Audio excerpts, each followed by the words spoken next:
Assalamualaikum warahmatullahi wabarakatuh. Selamat siang anak-anakku. Semoga kalian dalam keadaan sehat. Marilah kita pada pertemuan ketiga kali ini kita akan mempelajari tentang reproduksi pada hewan. Reproduksi pada hewan dibedakan menjadi reproduksi pada hewan invertebrata, yaitu hewan yang tidak bertulang belakang, dan hewan vertebrata, yaitu hewan yang memiliki tulang belakang. Perkembangbiakan pada hewan juga dibedakan perkembangbiakan secara aseksual, yaitu terjadinya individu baru tidak didahului oleh peleburan antara sel kelamin jantan dengan sel kelamin betina. Kemudian yang kedua yaitu reproduksi secara seksual, terjadinya individu baru karena adanya peleburan antara sel kelamin jantan dengan sel kelamin betina. Nah, pada pertemuan kita kali ini kita bahas dulu tentang hewan invertebrata, yaitu hewan yang tidak memiliki tulang belakang. Hewan invertebrata itu berkembangbiakannya dengan dua cara, secara aseksual dan secara seksual. Aseksual itu adalah tidak didahului oleh peleburan antara sel kelamin jantan dengan sel kelamin betina. Secara aseksual itu dibedakan menjadi 5, secara membelah diri, secara fragmentasi, secara sporolosi, secara pembentukan tunas, dan secara fragmentasi. Kita bahas satu persatu dulu, yaitu perkembangbiakan secara membelah diri. Membelah diri itu terjadi pada hewan tingkat rendah, yaitu hewan bersel satu, kelompok protozoa. Ya, nih kelompok protozoa, yaitu hewan yang memiliki sel. Ya, ini hewan protozoa, yaitu karena hewan bersel satu, dari satu sel akan membelah menjadi dua. Nah, pembelahan sel itulah menjadi individu baru. Kemudian terjadi pada protozoa. Kemudian yang gambar merah ini adalah namanya planaria. Planaria fragmentasi, yaitu potongan-potongan tubuhnya akan menjadi individu baru. Kalau kita belah ya akan menjadi dua kepala.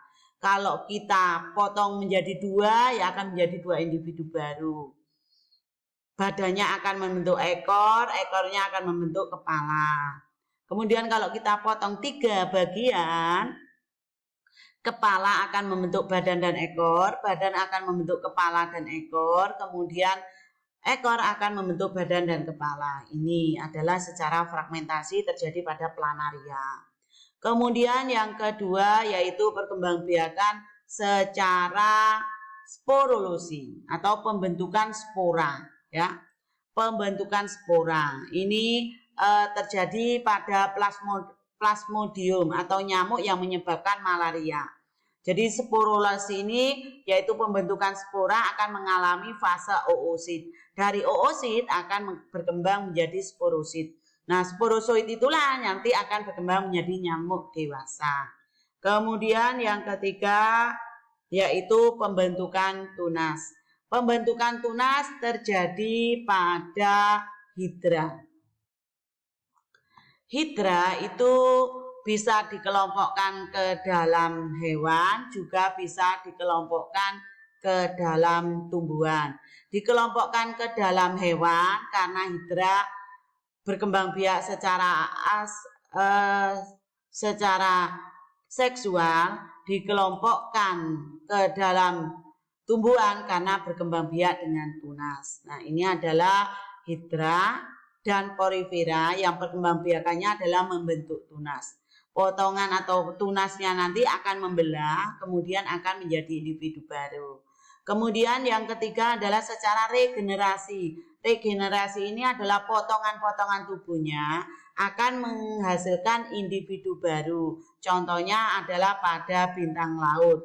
Nah, kelompok-kelompok hewan invertebrata itu kebanyakan kita temukan di air laut. Kemudian perkembangbiakan invertebrata yaitu secara seksbiakan yang melibatkan antara sel kelamin jantan baru. Nah, perkembangbiakan secara seksual itu terjadi pada kelompok serangga, pada kelompok cacing, pada kelompok hidra. Nah, pada kelompok serangga itu contohnya adalah pada lebah, yaitu perkembangbiakannya adalah secara partenogenesis, telurnya tidak perlu dibuai. Ya, ini adalah terjadi pada kelompok serangga, yaitu pada kelompok lebah. Lebah madu itu perkembangbiakannya secara partenogenesis, jadi terjadinya individu baru, telur itu tidak usah dibuai oleh jantan. Kemudian yang kedua yaitu secara dengan cacing.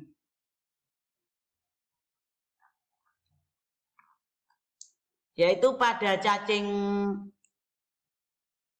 pita, ya, pada cacing pita itu berkembangbiakannya juga dengan cara seksual, yaitu segmen-segmen potongan akan menghasilkan proglotid.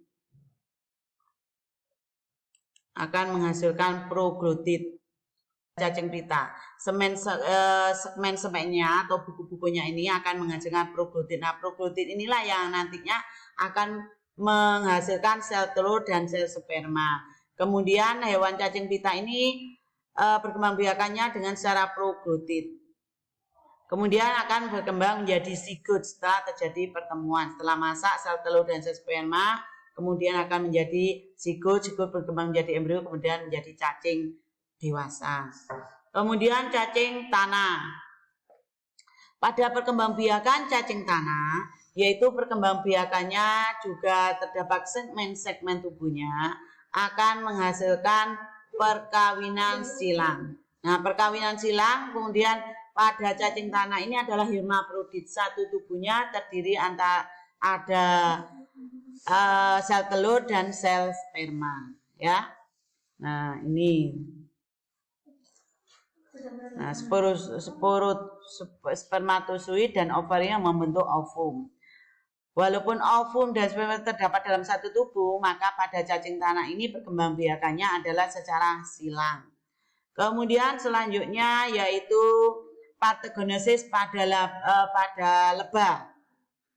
Pada lebah ini merupakan suatu kerajaan di mana pada lebah itu ya, memiliki ratu, kemudian memiliki prajurit, kemudian memiliki pekerja. Yang sebagai pekerja itu adalah lebah madu betina, sebagai prajurit itu adalah lebah jantan yang fertil, kemudian yang menghasilkan sel telur itu adalah ratu. Nah, sel telur pada hewan serangga ini kelompok lebah ini tidak dibuai oleh sel sperma sehingga perkembangbiakannya disebut dengan parthenogenesis. Nah, itulah perkembangbiakan pada hewan invertebrata. Bila ada yang mau kalian tanyakan, kalian bisa menanyakan.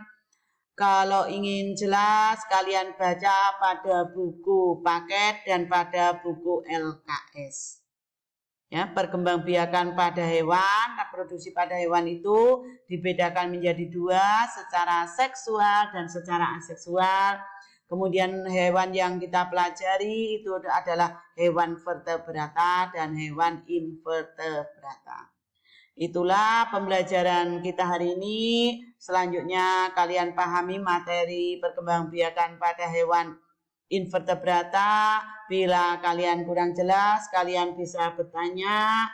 Kemudian pada pertemuan yang akan datang, kalian mengerjakan LKS tentang perkembangbiakan pada hewan invertebrata. Nah, itu yang bisa saya sampaikan. Kemudian kalau kalian mau bertanya, kalian lewat komentar di Classroom, juga bisa lewat di WA.